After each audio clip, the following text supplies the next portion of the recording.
Congratulations, baga gammadan oduu gammachiisaa dhagayaa wal dhageessisaa musliimaan kan xiqqaate guddaa dhiiraa ta'e dubartiin gummaan jeessamoo salaamanni keenya bakkuma jirtanitti simbira haa ga'u jechaadha.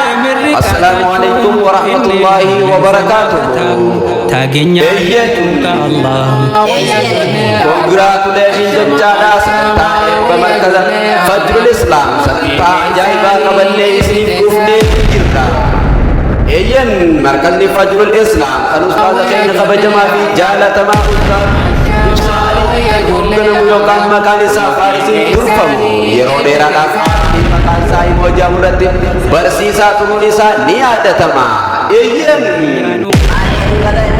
ustaaza keenya kabajamaa fi jaalatamaa ustaaza Ibsaa Aliyyiin sagantaa isaanii oduu barsiisaa turani arraan kana immoo eebbifamtuu takka kan ajaa'ibaa quraana fichisuusun akkasuma urufallee fichisiisuudhaan eebba isiniif dhiyeessee jira. kabajamtootaa fi jaalatamtoota ustaazotaa fi barattoota markazoota adda addaa keessatti argamtan sagantaa keenyarraa akka nurraa hin hafne kan isin jedhan amiirrota markaza Fajrul Islaamii hundi isaaniitu bakka jirtanitti assalaamu alaikum wa rahmatullahi wa barakatuhu isiniin jechaadha. yommuu ta'u lammaffaan Sumayyaa Eeyyen sadaffaan ammoo Siifuun Jimmaati. hundumaan isaaniitu anaa dhufuu guyyaa sagantaa keenyaa qofa eeggachaa jirra isin simachuudhaaf qophii qabna jedhan. Eeyyen maarree duba hundummaan keessanuu anaa dhufuu jedha isin simatu markaza Fajrul Islaam yommuu ta'u eebbifamtuu guyyaa arraan kanaatis Dr. Aishaadha.